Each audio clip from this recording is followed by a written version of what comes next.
Be courageous and be bold. Be brave enough to be yourself and go after the things that bring you joy. Let your light shine. Chase after your dreams and have the courage to follow your passions. Because together, we can accomplish anything.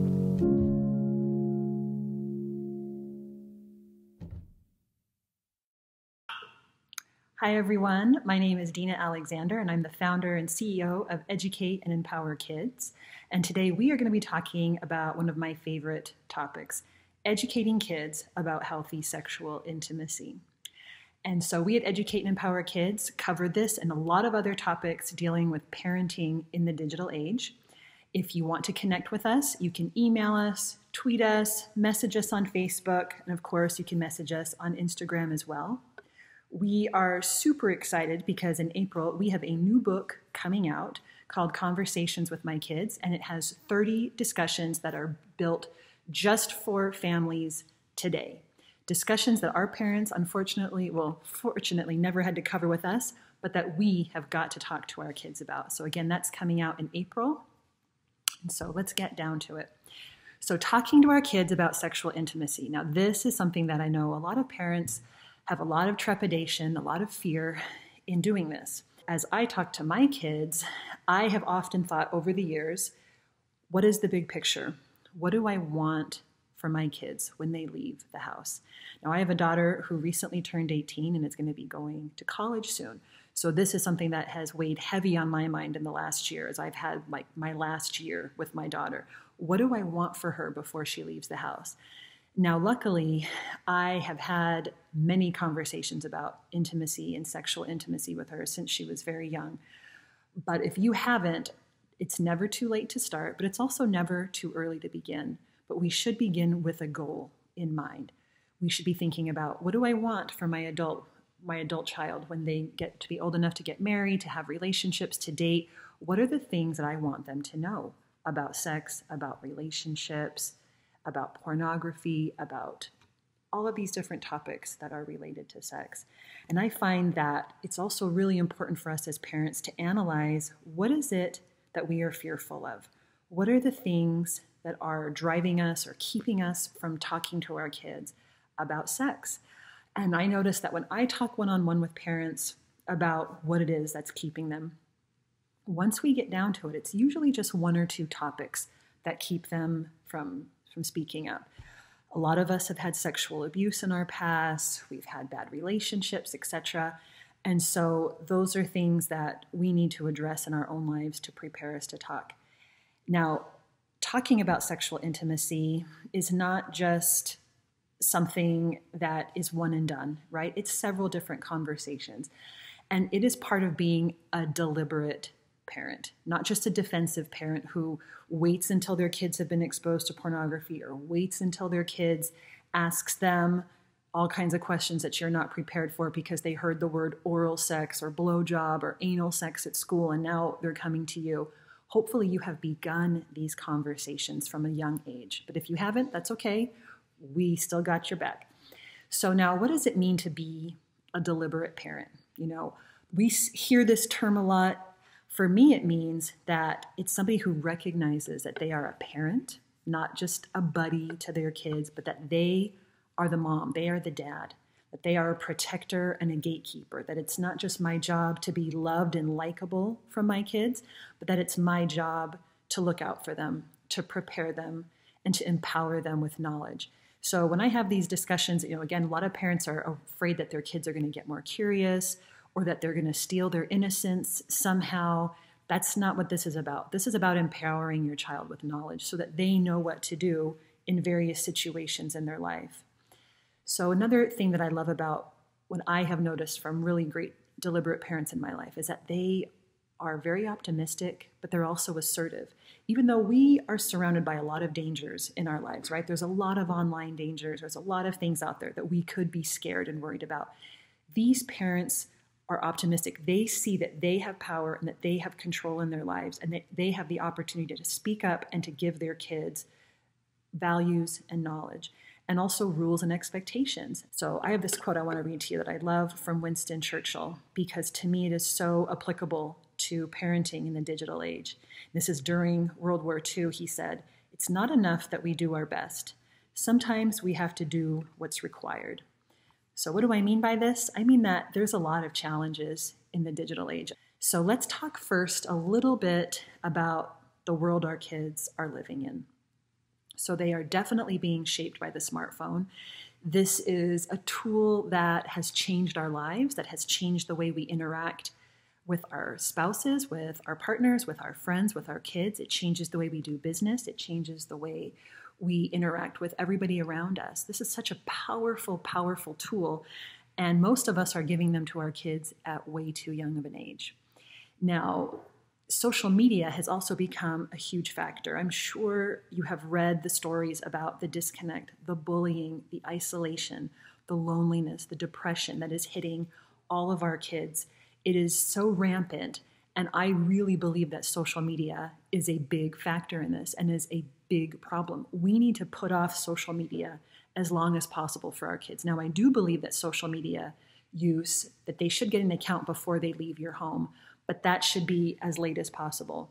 I probably gave social media to my daughter a little bit too young at age 13. Yes, too young. But for my son, who is now 15, he's not on social media yet. And we basically have decided we're going to keep him off of that until probably his senior year because of these detrimental effects. We want to give our kids as much of a leg up with their undeveloped brains. We want them to be as developed as possible before they get into that world. Now, our kids are also being faced with this constant barrage of imagery, right? Very sexualized imagery, that part of their self-worth is now somehow about how hot or how sexy they are.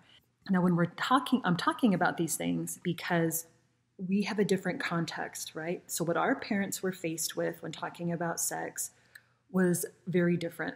It was not, we were not being as barraged by constant imagery. We were not being targeted by the porn industry yet, right? I was a child, I grew up in the 80s, maybe you grew up in the 70s or the 90s. Even then, the industry was not targeting kids like they are now. So that is why I need to talk a minute about social media and about pornography, because this is the context that we now have to speak to our kids from. Because it's not just talking about how lovely and beautiful and wonderful sex is. We now have to be able to say, no, it's not that. You're going to see this. That's not what this is. This is something very different. Sexual intimacy is way better than this. It's way more important than what is being thrown away left and right by the porn industry and by other sexualized media. So why is pornography a problem? Why do I hate pornography? Why do so many of us hate it?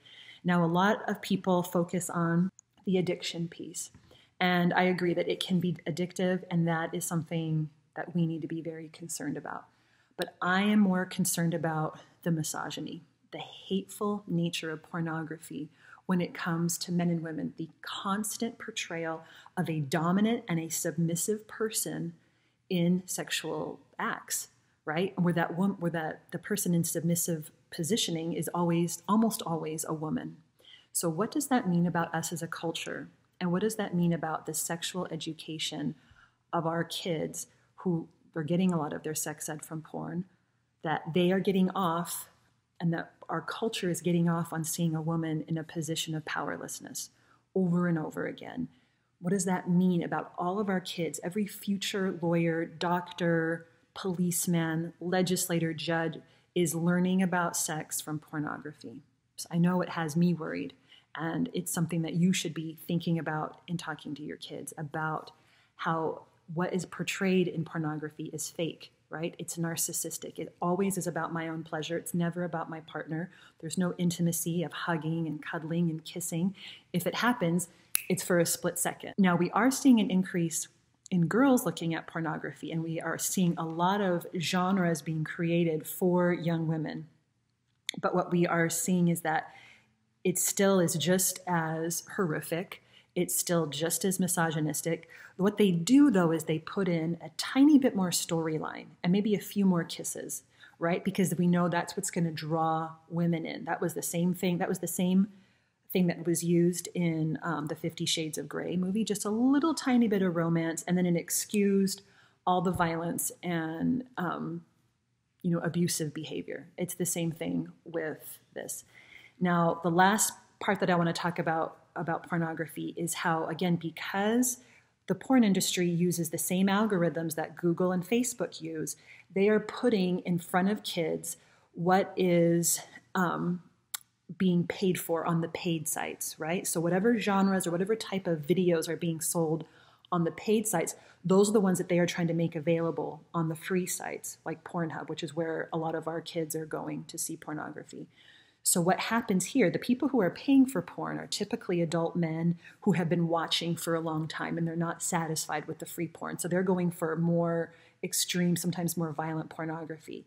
So again, because they are driving up those search trends, then that is what becomes placed in front of our kids when they Google something innocent like boobs or, porn or sex and women, something like that, that they are going to come away with something that men who have been watching for a long time. So we have these very adult tastes are being now driven right towards kids. And that is thanks to algorithms, right? Those algorithms that can be so helpful can also be very destructive. So, okay, I've just shared all of this scary information.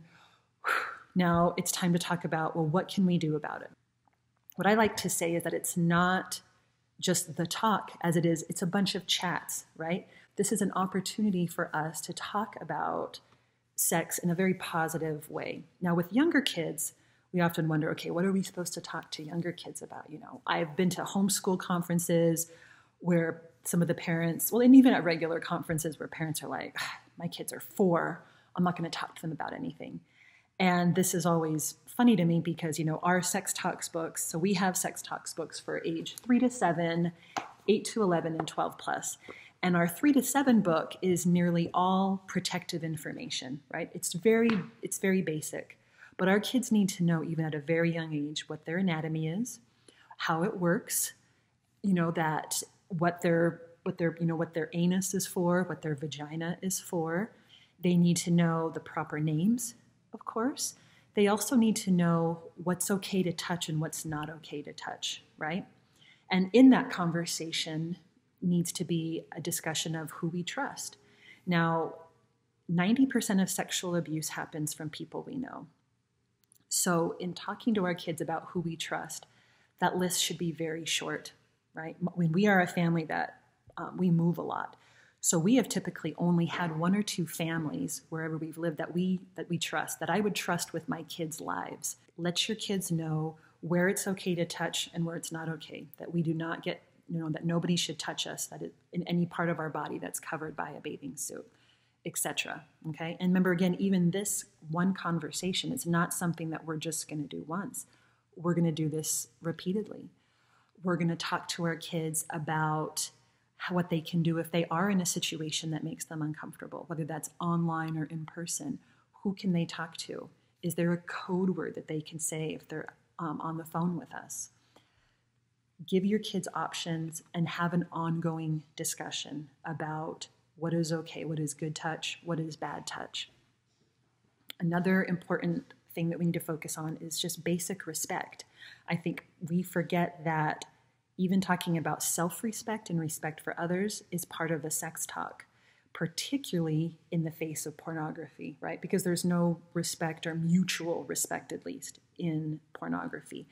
But again, so that's what our kids are constantly being taught, is that, love is about my own feelings, not about something that we're going to share together. So we need to be the ones to have that voice and to share with our kids what sex really is about, and also what relationships are about. Helping our kids know what's the difference between the relationship we have as a family, or the relationship that mom and dad have, versus the relationship they have as friends. That you can have friendships, but that doesn't mean you're going to marry that person.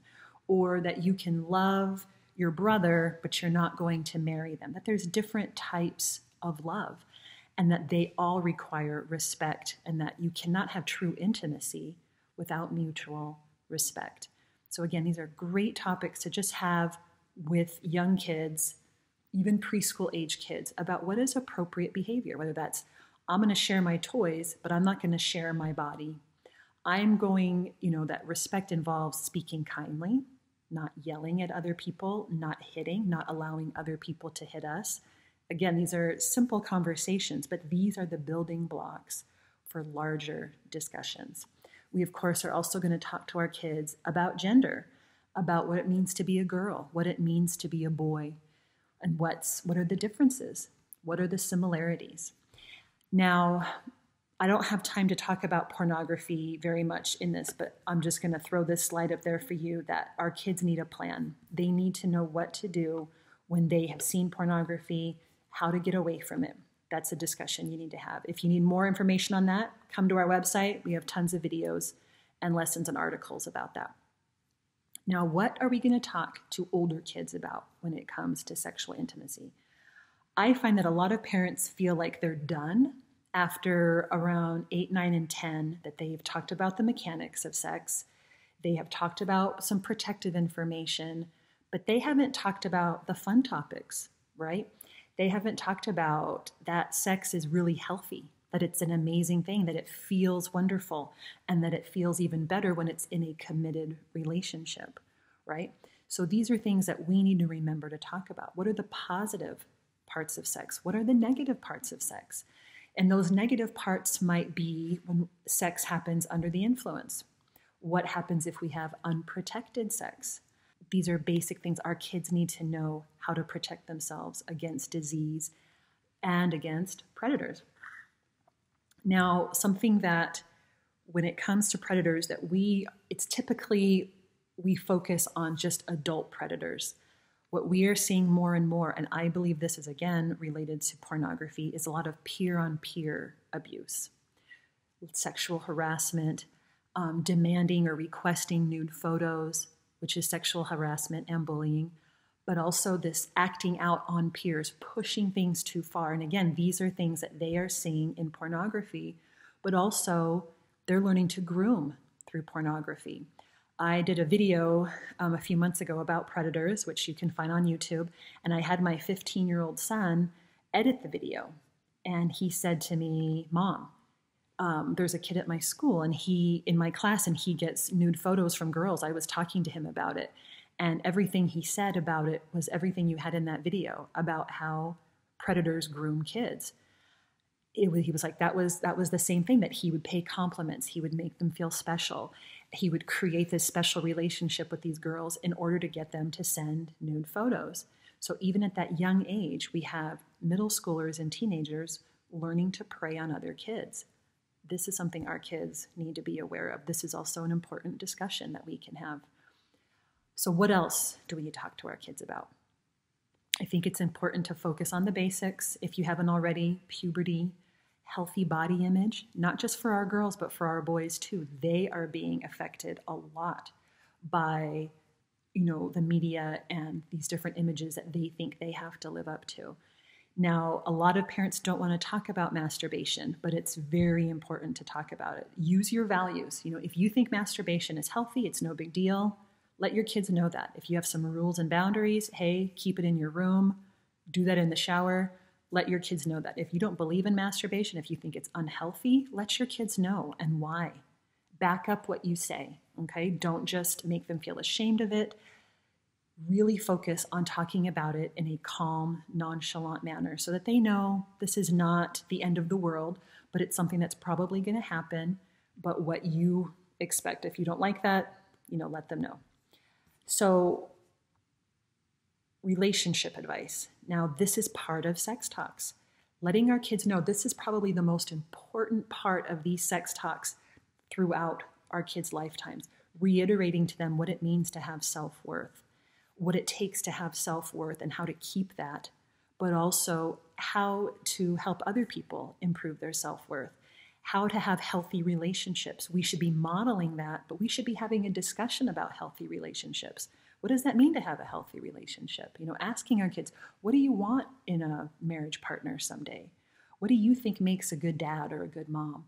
This is a great place to start. This is a great dinner discussion about a healthy relationship. Who is a couple that we know that we think they have a great relationship? What is it that makes it special and wonderful? And then also, of course, talking about unhealthy relationships, also very important to talk to our kids about. And media savviness. So they need to know what is out there, what is in the media. We have a great book that just came out this last year. It's called Petra's Power to See. Talks about all kinds of amazing information, social media. Of course, it mentions the dangers of pornography, advertising, media illusions. But they need to know what they're being sold most of the time isn't true, particularly on social media. That our friends and family, that we're all selling a message, but that it's often not that healthy. Now, what do older kids need to know about pornography? They need to know there's an industry targeting them, that they pretty much cannot live on this planet, or at least in Western culture, and not be exposed to pornography. Like, it's going to happen, and what they can expect from it, how to avoid it, how to get away from it. They also need to know that it is a destructive force in relationships, and it's a destructive force in our culture. So here's another list of topics. Take a picture of it if you want. This is a list of different topics that you're going to want to have with your kids. You're going to find that you probably have already talked about some of these things with your kids, but you'll probably find some things that you haven't. Use this as a great list to keep those ongoing dialogues. Now, how do we do this, right? I've given you the topics. How are we going to do this? Is there a perfect way to do this? Absolutely not. All of us are going to make mistakes. Now, I know I've written here, heal yourself. Now, I know that's kind of trite and small, and I don't have a lot of time to talk about it, but a lot of us, like I said before, have had sexual abuse in our lives. We've had different hang-ups. We've had terrible things happen in our lives. We need to find healing there for our kids' sake. We need to be able to talk about these topics, again, to empower them with that knowledge, to show them healthy relationships so they can build those healthy relationships and have a strong family. Find the help you need if you need the help, okay? Now, using your successes and failures. I'm not talking about sharing every sexual misdeed you did, but I am talking about letting your kids know when you made a mistake, when you maybe kissed a boy you wished you hadn't. You know, I don't know any adult woman who wishes she had had sex sooner. I have not met that woman. Maybe she's out there somewhere that wishes that she didn't start at age 18, that she wishes she started at age 15, but I have not met her yet. But talk about, what you wish had happened, what you wish your parents had told you that would have helped you, but also use your cultural values and beliefs, okay? Whatever religious background you have or non-religious background, whatever, is something that is important in your culture, use those values to talk about sex, okay? But sometimes you're going to talk about how some of the cultural norms haven't worked, right? We live in a culture pretty much like every other culture when it comes to the double standard. I heard in a conference recently, somebody said, why is it that boys get laid and girls get screwed? And that's a harsh way of putting it. But as I listen to my daughter talk about the relationships that her friends are having at school, girls having sex and then being dumped still happens. A girl being slut-shamed at school still happens.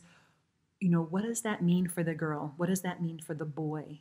And how can we end that kind of stereotypical behavior? It's also really important for us to be real and compassionate. Our kids have very different challenges. They also have different curiosities. As they form themselves into a sexual being, they are going to have different concerns than you and I. We need to be understanding of that, whether they are gay, straight, whatever. Our kids need our compassion, and we need to focus on these discussions in a loving manner so that they want to come back to us and talk to us, that we have presented these topics in a way that is calm and easy, that they can recreate, that they can talk easily with you about these topics, that they know mom and dad are cool about talking about sex, talking about oral sex, talking about anal sex, talking about pornography. They need to know that you love and care about them, that you're not going to judge them for asking strange questions that that you maybe aren't used to, but your caring and concern is going to convey the most to them. Okay, it's important that we don't try to plan ahead. When we have our sex talks books, we try to, show people, we're like, you should look at the lesson for 5 minutes and give it. It should be that simple, whether you use the book in front of you, whether you don't, but it should be that simple. Don't make it awkward. If you're embarrassed, your kids are going to be embarrassed. So do what you need to do to calm down. And again, focus in on 1 or 2 topics at a time so that it keeps it nice and simple, okay? Be the parent you needed. Say the kind things that you maybe needed when you were a kid and a teenager. Please make sure that you are the first best source of information with your kids. Try not to wait for them to ask you questions like, how did that baby get in your tummy? They should know. Start these discussions age 3, 4, 5, 6. If you haven't, start them now. Let them know that you are a good source of information. And if you don't know the answer, let them know. You know what? I don't know the answer to that. I'm going to look it up. Let them know where the safe places are to find information, that you are a good source. Maybe you have an anatomy book that is a great source of information. Let them know where your kids can find good information. Let them know that you love them. Use those times in your family when you already are discussing things. Maybe that's at bedtime. Maybe that's at the dinner table. Where do you guys have your great discussions? Where do your kids open up? Use that time to have more great discussions. So if you have any more questions, like I said, we have our 30 days of sex talks. We also have recently, I don't know if I mentioned it earlier, but we updated all 3 of these books. Every lesson has been updated in the last 6 months. We also have updated our How to Talk to Your Kids About Pornography. And of course, we have our children's books that we have 2 that focus on healthy body image, 1 for boys and 1 for girls. We also have Noah's New Phone, a story about using technology for good. And like I mentioned before, we have a new book coming out in April, Conversations with My Kids. And I hope you can take advantage of our Kindle sale that will be happening now through March 16th. And even more exciting, we have a giveaway happening on Instagram. On any of our posts, tag a friend on March 13th or 14th, and you will be eligible to win a book. We're going to probably be giving out a lot of books that week, so share it, let your friends know. So if you have more questions, please feel free to email us, reach out to us through Instagram or our email info@educateempowerkids.org. Check out the website, tons of free resources, free downloadable lessons. If you subscribe to our website, we also have an awesome social media guide for parents and families. So I hope you check it out. Thanks for watching. Have a great day.